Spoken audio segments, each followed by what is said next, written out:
Hi, everyone. Welcome to this next episode of our ASNC interview series.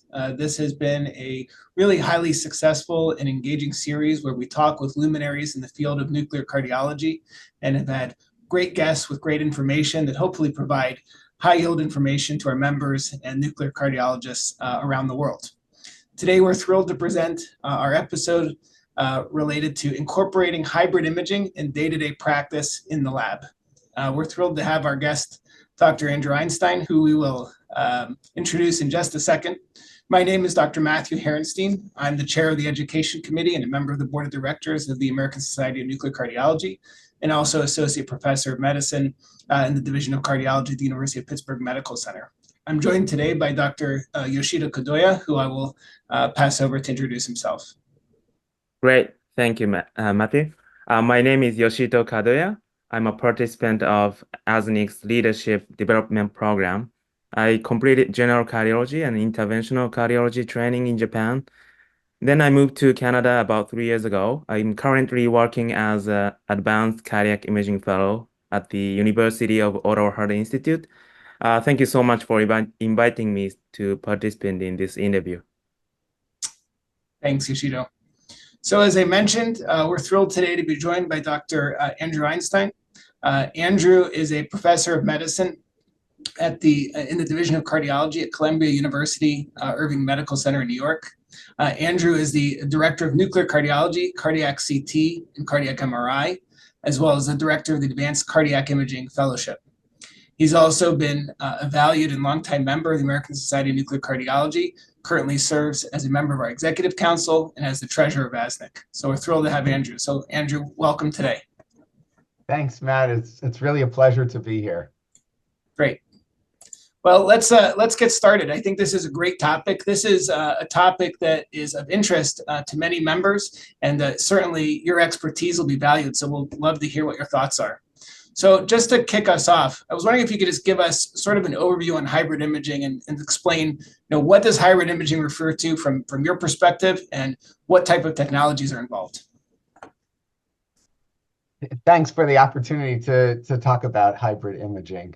So really, there are multiple definitions which one can use for hybrid imaging, but they're all related to using information from multiple modalities in the course of taking care of patients.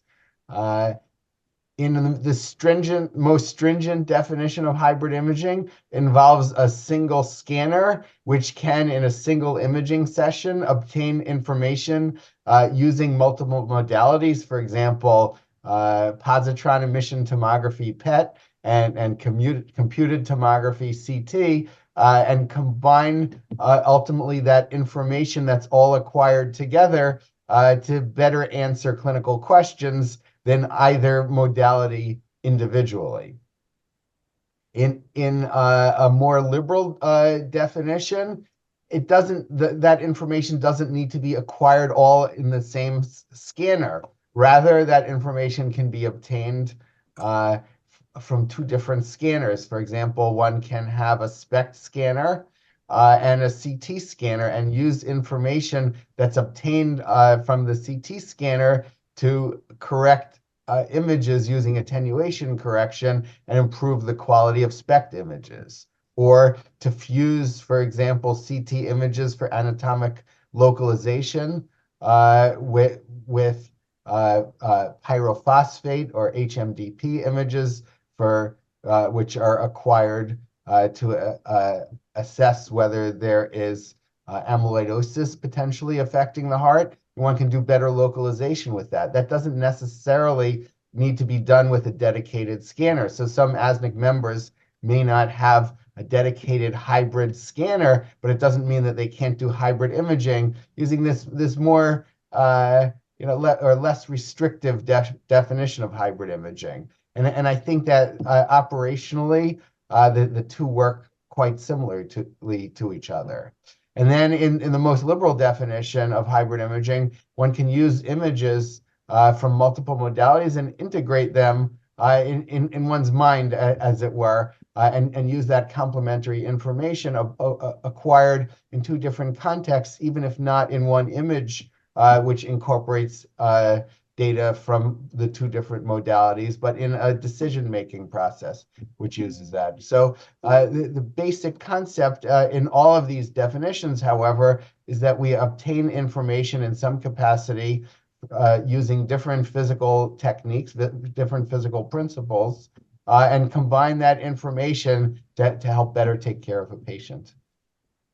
I think that's extremely helpful overview, and certainly from a diagnostic perspective, sounds like what we're describing is the advantages using multiple modalities really either at once or in a complementary fashion.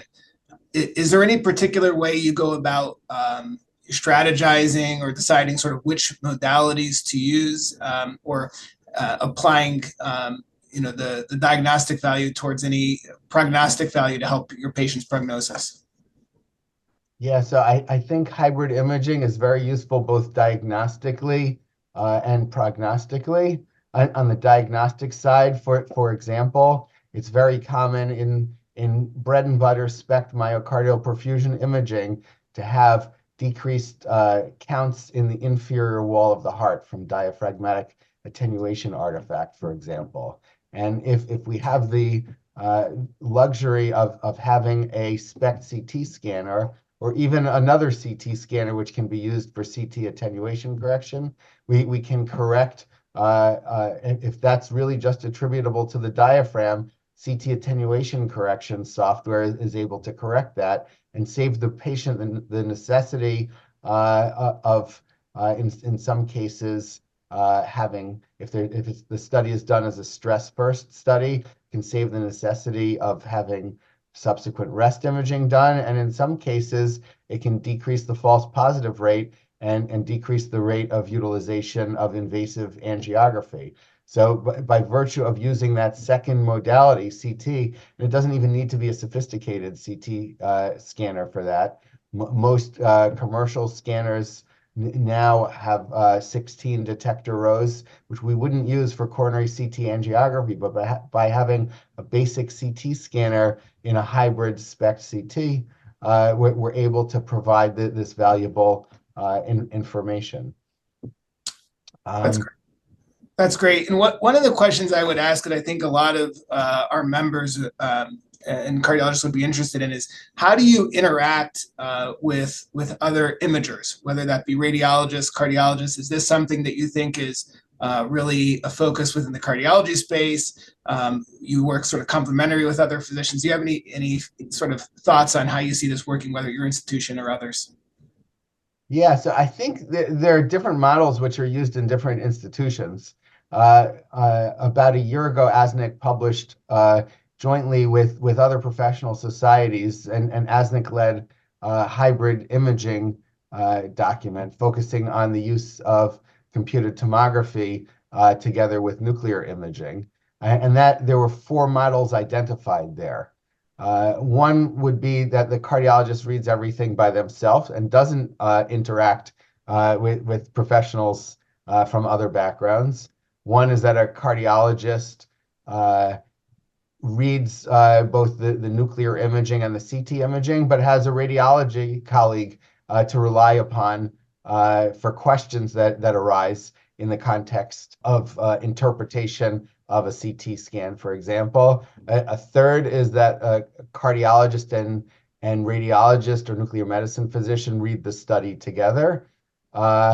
And a fourth would be that the cardiologist defers reading to that other professional of the dedicated CT scan. And I think either or any of these approaches really can work. Depending on the approach, it demands more of the nuclear cardiologist.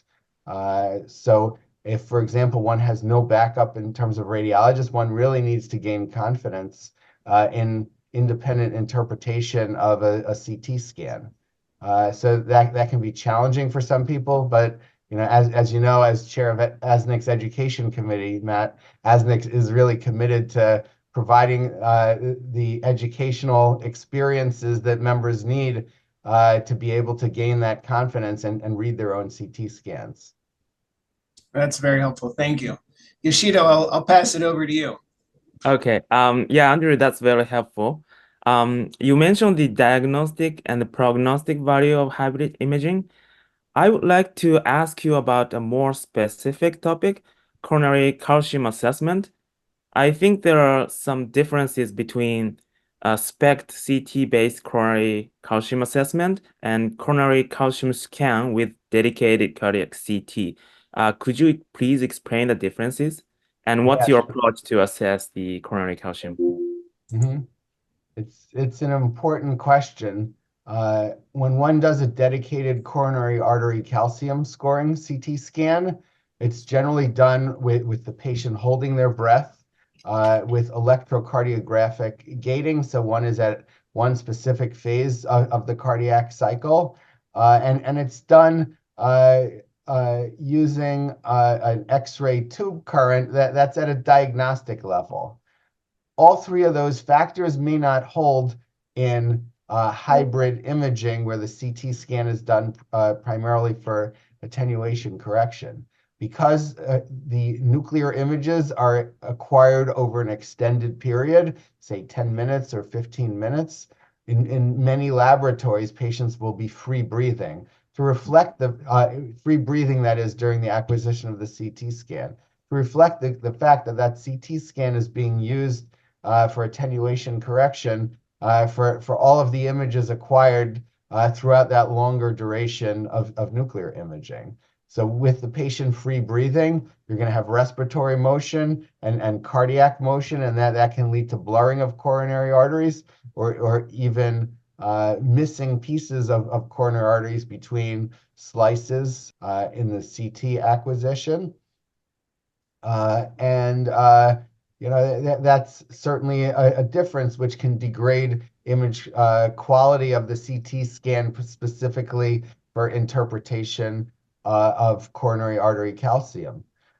Same thing with electrocardiographic gating, and the lower tube current used to minimize radiation dose results in CT images which are certainly of adequate image quality for attenuation correction. Remember, the spatial resolution of CT intrinsically is much, it's a finer spatial resolution. It's a greater spatial resolution than that of nuclear. So even if the CT image is noisy, when we average over the voxel size in nuclear cardiology, that noise will basically go away. And consequently, we can get by with a very low X-ray tube current for that CT acquisition. Makes it harder to interpret coronary artery calcium in that case. In some cases, you can have so-called quantum model, where you see these little dots which happen to cross the threshold of 130 Hounsfield units, which would result in their being included for an Agatston score. So in interpreting these images, one needs to be careful to try to distinguish between what's noise and what is truly calcium in the coronary arteries.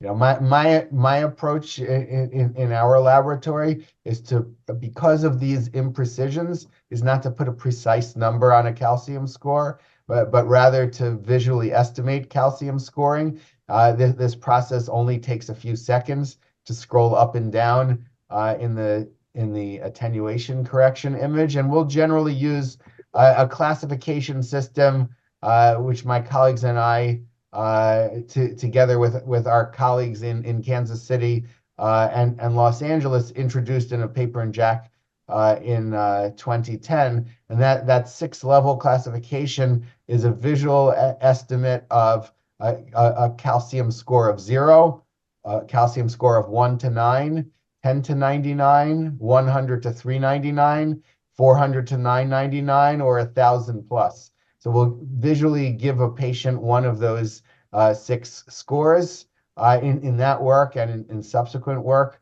It's been demonstrated that for an experienced user, at least, there's very close agreement with a dedicated CT scan for calcium scoring. So you can do a pretty good job in risk stratifying patients and use that information for additional prognostic information in the context of hybrid SPECT CT or PET CT. It's another virtue of hybrid imaging over single modality imaging.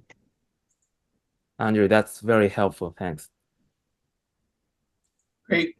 So, Andrew, I want to jump to another topic that I think is really important to a lot of people and something of concern or angst, and so to get your feedback on, and that's the concept of non-cardiac findings on CT or non-diagnostic CT. So for some physicians, they're very concerned about the responsibility of reading all of these non-cardiac aspects of imaging studies. As cardiologists, we're focused on the heart, but now we're responsible for all these other areas, bones, soft tissues, and so forth. What do you view as the essential knowledge or approach for cardiologists to identify non-cardiac findings, and how you sort of recommend them handling this? Mm-hmm. Yeah, there's no one approach to this, but I think the more experience one can gain in interpretation of chest and upper abdominal computed tomography, the better off one is, and the more of a service one does for their patients. I had trained as a fellow in training in both nuclear cardiology and cardiac CT and cardiac MR and echo for that matter, but focusing on nuclear and CT. But still, when I first started practicing nuclear cardiology and we got our first SPECT CT camera, I still didn't feel confident reading the extra cardiac findings. So I sat down with a radiology colleague, Steve Wolf, and read 1,000 chest CT scans together, 1,000 CT attenuation correction scans. And I think by virtue of just sitting down with an experienced reader, I learned tremendously. Other people will take courses for this, and ASNC has had a number of such offerings now, and is planning to continue these offerings into the future. I think one needs some sort of systematic approach to reading the CT findings which one encounters. It certainly needs to include interpretation of all structures on soft tissue, on lung and on bone windows on the CT scan. But really, there's so much clinical pathology which is available on a CT scan, which complements the nuclear imaging which we obtain on a SPECT scan or a PET scan, that it really behooves us to be able to pick up information such as lung disease, which can account for a patient's presenting dyspnea, for which they may be having a nuclear stress test, or malignancy, which can contribute to patients' symptoms, or a hiatal hernia, which could result in reflux, leading to a patient's chest pain. There's so much information that can help our patients. And then there are also incidental findings, which one really is responsible if they're before his or her eyes. For example, pulmonary nodules. One needs to be able to reliably identify pulmonary nodules, and then using Fleischner Society guidelines, provide recommendations for referring physicians who never knew that they were even ordering this CT scan, but we need to help out our referring physician rather than having our general cardiologist be faced with a 9-millimeter pulmonary nodule. So these Fleischner Society guidelines provide helpful and nationally standardized approaches to the management of patients, depending on the size of the nodule, whether they're single or multiple nodules, whether they're solid or not, etc. But all of these findings need to be considered, and it needs to be done in a systematic way. And we need to be comfortable in identifying and calling and reporting the various other pathologies that are potentially there in a CT scan. That's extremely helpful, and I think really highlights that there's many ways to do this, and it takes time to practice, it takes time to learn, and it's important to be collaborative with colleagues, especially as you're learning. I can relate to the same from reading, 500 CT scans initially when you're really trying to just get a feel for what you're looking at. And as you continue to get more comfortable, it really is obviously exceedingly helpful. We have a couple minutes left, and just to follow up that before I pass it over to Yoshito, just give or take, how often would you say you find, some sort of extra cardiac finding that is reportable, that it might change management or might require follow-up when you're reading, some sort of hybrid imaging scan?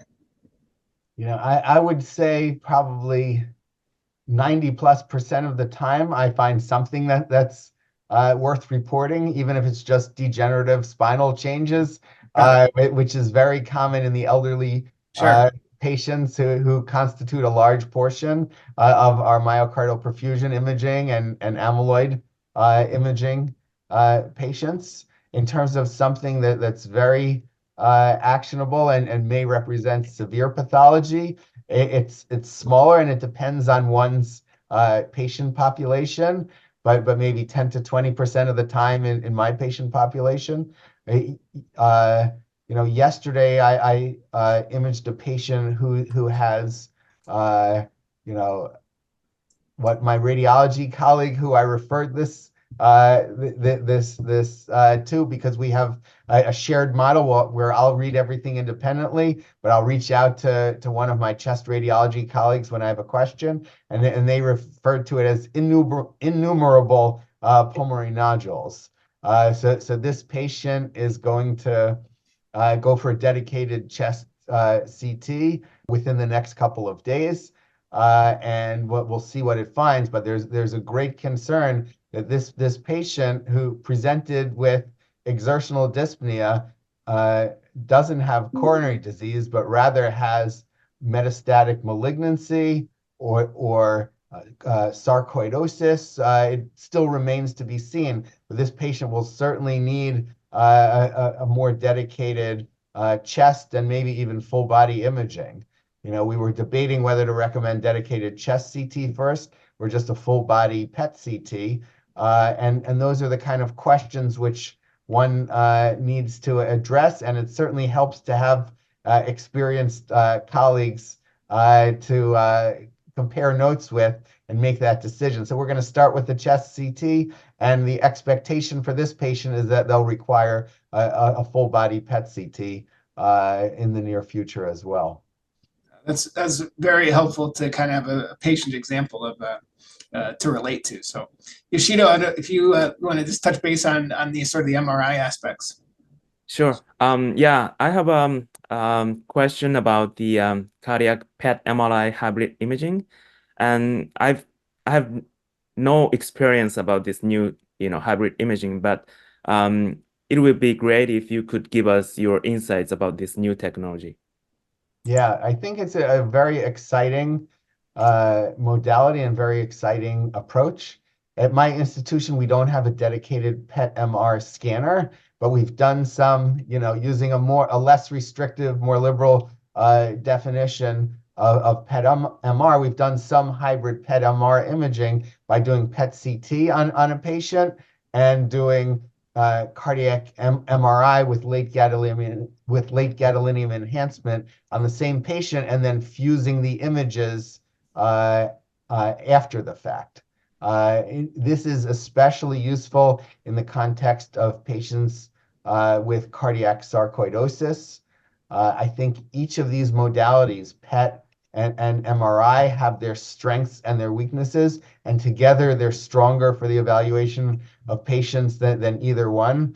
For example, for inflammation, I think FDG PET is clearly superior to T2 weighted imaging on cardiac MRI, but at the same time, for scar assessment, the spatial resolution of late gadolinium enhancement cardiac MRI is better than that of perfusion PET. So by combining this FDG PET with late gadolinium enhancement and combining those images, we can get a better picture of what's happening in the myocardium of a patient with cardiac sarcoidosis. And it's very useful for illustrating areas where there's both increased fibrotic tissue and also areas where there's increased inflammation, and illustrating that to our referring providers. There are other applications. One can do attenuation correction using PET-MR, and there are different approaches for that, but it's a bit more complicated, or maybe even a lot more complicated than just having a dedicated CT volume, which one uses for attenuation correction. I think PET and MR are probably the two best modalities for the assessment of viability in patients with ischemic heart disease. And there's some data which points out that there's considerable but not perfect overlap between those.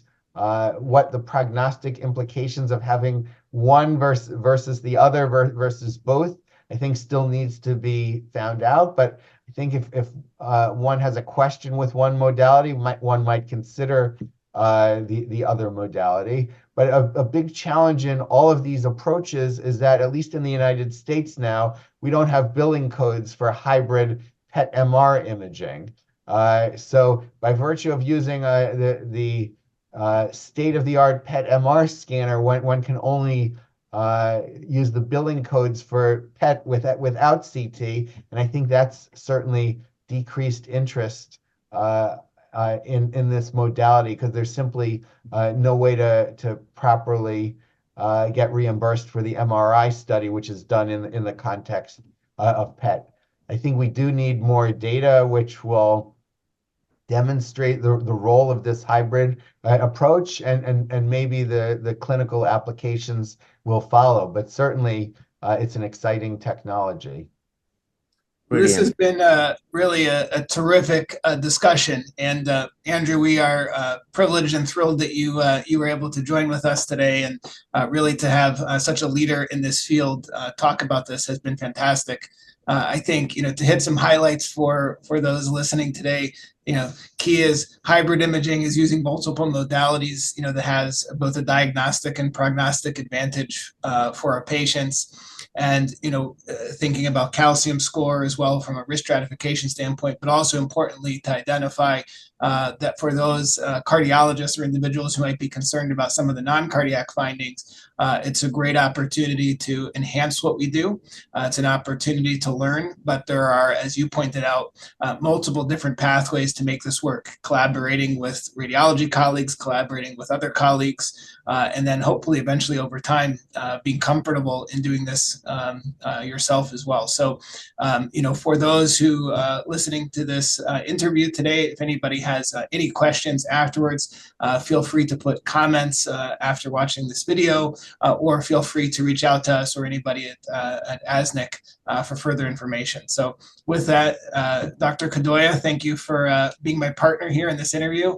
Dr. Einstein, thank you so much. Really been great chatting with both of you.